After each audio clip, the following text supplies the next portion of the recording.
ketika kita kaitkan antara aktivitas keseharian mereka dengan konsep-konsep sosiologi yang ada, mereka itu sangat tertarik. Mereka seperti melihat lagi bahwa, oh ternyata apa yang saya lakukan ini adalah sebuah kajian sosiologi.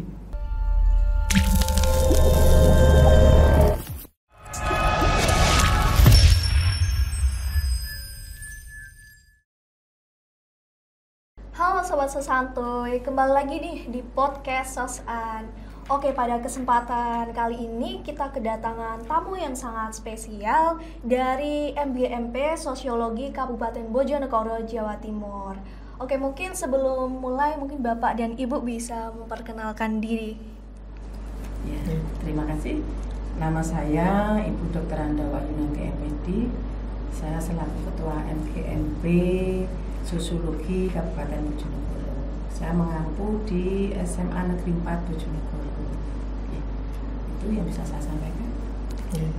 Baik, selamat pagi teman sahabat Sosan ya. Iya, sahabat Sosan. Perkenalkan, saya Rustanto. Saya guru sosiologi di SMA Negeri 1 Gondang Kabupaten Bojonegoro. Saya alumni dari jurusan Sosiologi dan Antropologi angkatan tahun 2010. Terima kasih. Bagaimana nih Pak gaparnya? Alhamdulillah baik.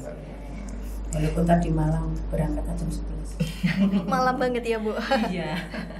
Oke, mungkin pada kesempatan kali ini kita akan berbincang santai terkait dinamika dan pengalaman pembelajaran sosiologi. Mungkin ini Bu, kan sosiologi ini masuk dalam kategori mata pelajaran di jurusan IPS ya. Kira-kira seperti apa ya pengalaman mengajar anak-anak IPS? Mungkin seperti itu Bapak Ibu. Untuk sosiologi, saya mengampu sosiologi sudah mulai tahun 2000.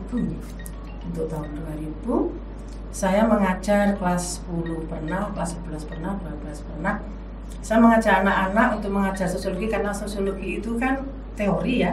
Jadi bagaimana membuat anak itu supaya senang. Jadi kita menciptakan seperti itu. Saya ajak misalnya dalam pembelajaran tentang perubahan sosial, saya tayangkan untuk melihat tentang permainan tradisional. Permainan tradisional kan tidak dialami ya untuk anak-anak di sana. Saya memperlihatkan videonya, ada 12 permainan. Itu mulai dari permainan congklak, kemudian karet, lompat tali, permainan yang lainnya itu semua nanti saya arahkan bagaimana nilai sosialnya gitu. Terus saya ajak mereka untuk melihat sekarang, permainan sekarang seperti apa.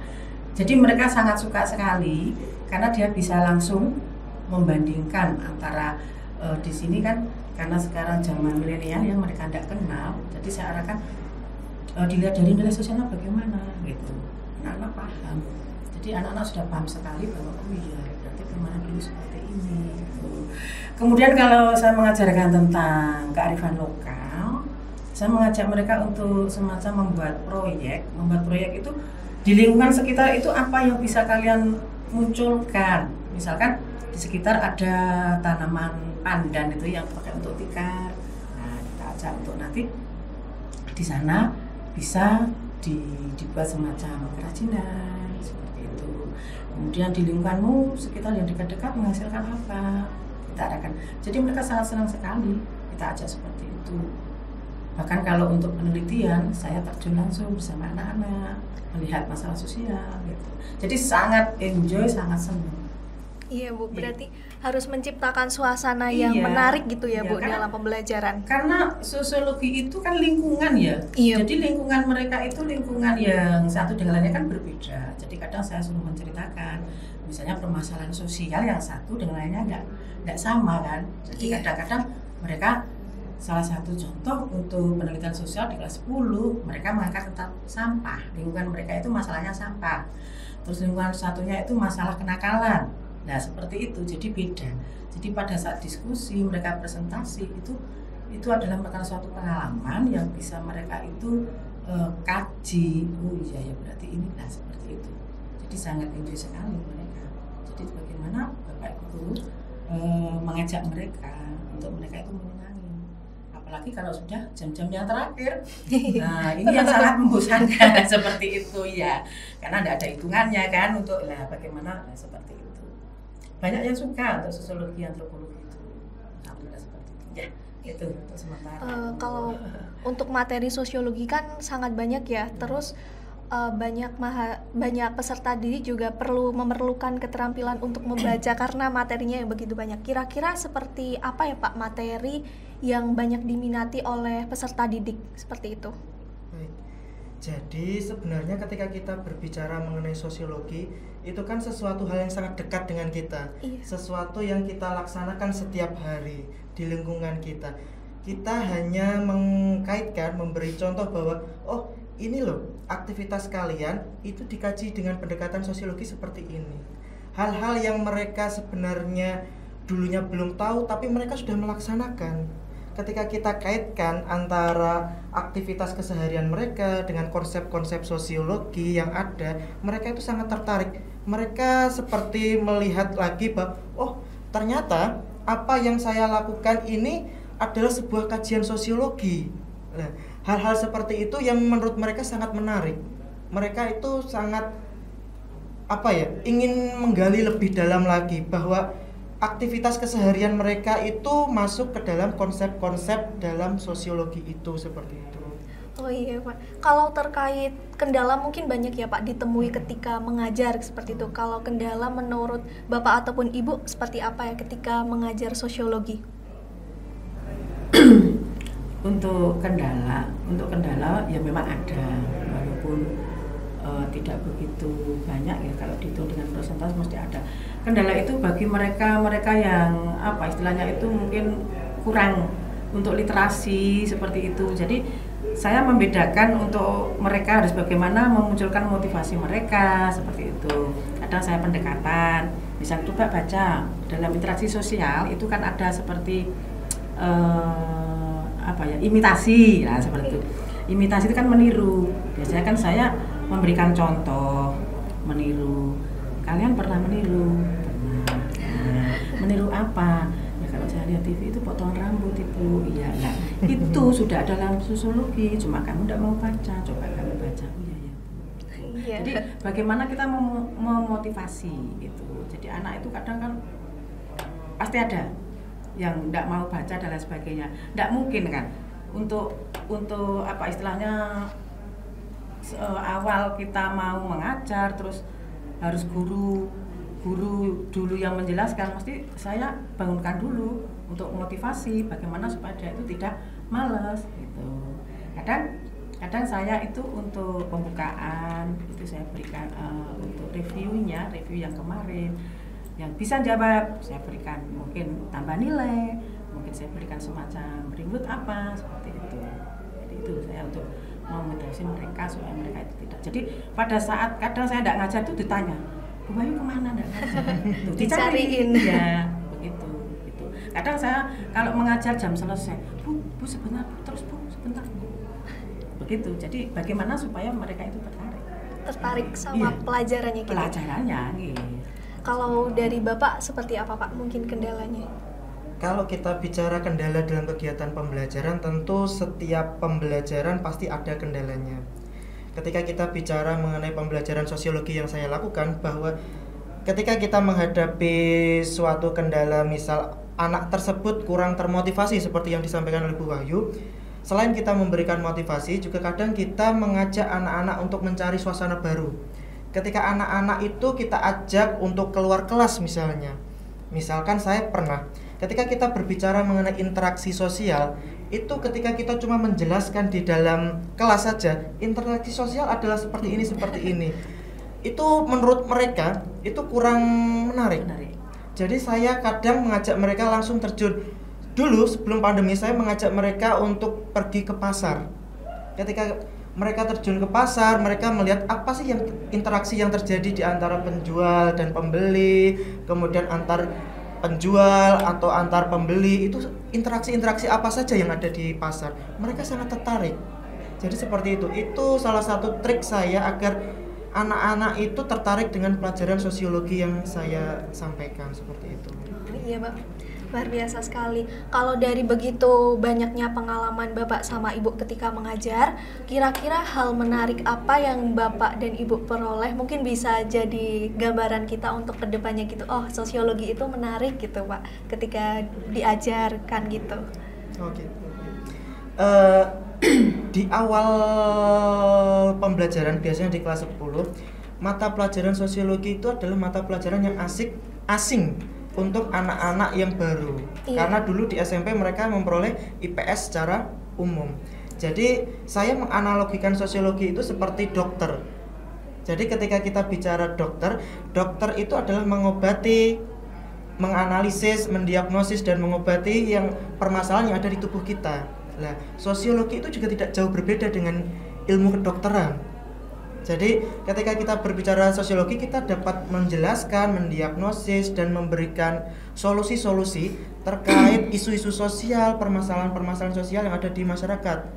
Jadi ketika mereka sudah punya gambaran seperti itu, mereka akan tertarik. Itu menurut saya hal menarik yang bisa menjadi motivasi awal mereka seperti itu. Kalau mungkin dari Ibu seperti apa Bu? Ya, untuk kesan supaya anak-anak itu menarik dan tertarik ya. Kalau saya itu untuk terutama untuk kelas 10, untuk kelas 10 ini di situ kan ada penelitian. Untuk penelitian ini bagaimana supaya siswa ini suka, karena sebagai dasar untuk penelitian. Jadi di situ saya mengajak mereka itu untuk meneliti lingkungannya masing-masing. Karena di sana ada pesan khusus, meneliti ini bebas karena sosial ya. Kalian bisa mengamati tentang sampah, kepedulian. Jadi kita menanamkan karakter mereka. Karena kita kaitkan dengan apalagi dengan pembelajaran di sekolah itu, termasuk dalam visi yang pertama di sekolah kami itu adalah membentuk budaya, berbudaya karakter ya. Berbudaya di sini adalah tentang adiwiyata di situ. Di situ saya tanamkan itu di awal di situ tentang sampah, kepedulian lingkungan. Itu kan permasalahan-permasalahan yang ada di lingkungan masing-masing. Itu yang saya tanamkan. Jadi itu nanti untuk membentuk karakter mereka.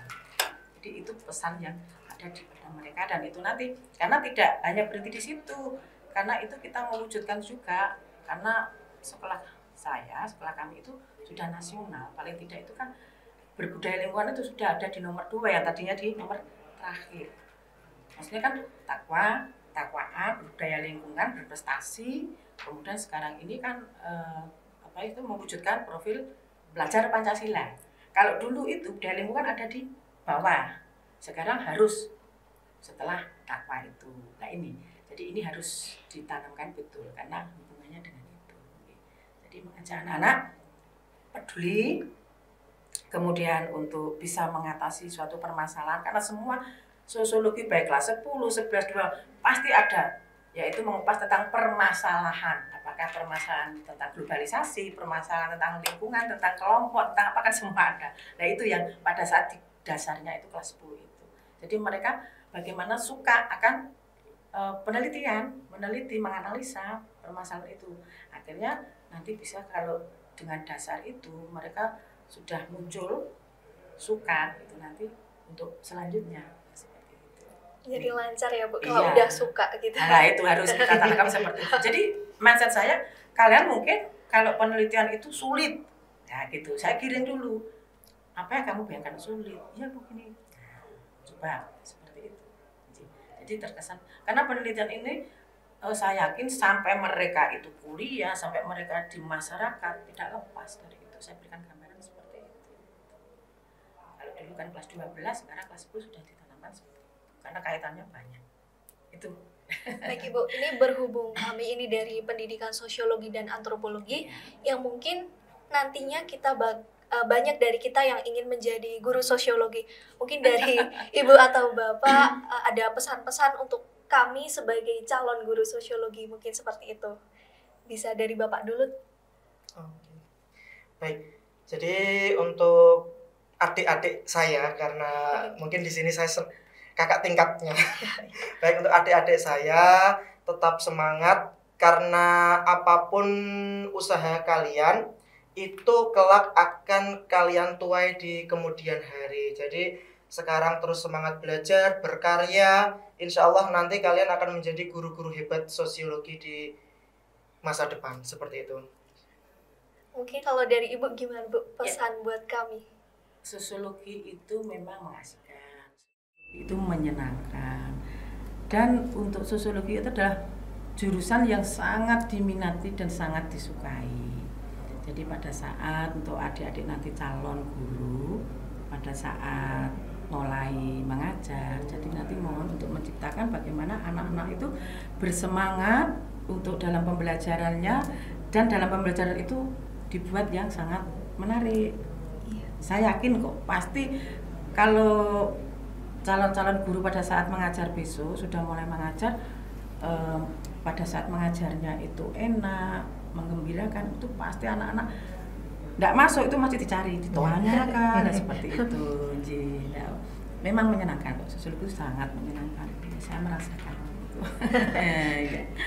Baik, terima kasih Ibu ini atas cerita dan pengalaman-pengalaman Ibu dan Bapak ketika mengajar sosiologi. Mungkin cukup sekian dari kami. Terima kasih sudah menyempatkan waktunya datang di podcast Sosan. Oke teman-teman, sekian dari kami. Kami sampai jumpa di kesempatan yang lain. Oke, jangan lupa like, comment, dan subscribe Epno Media Sosan. Terima kasih, sampai jumpa.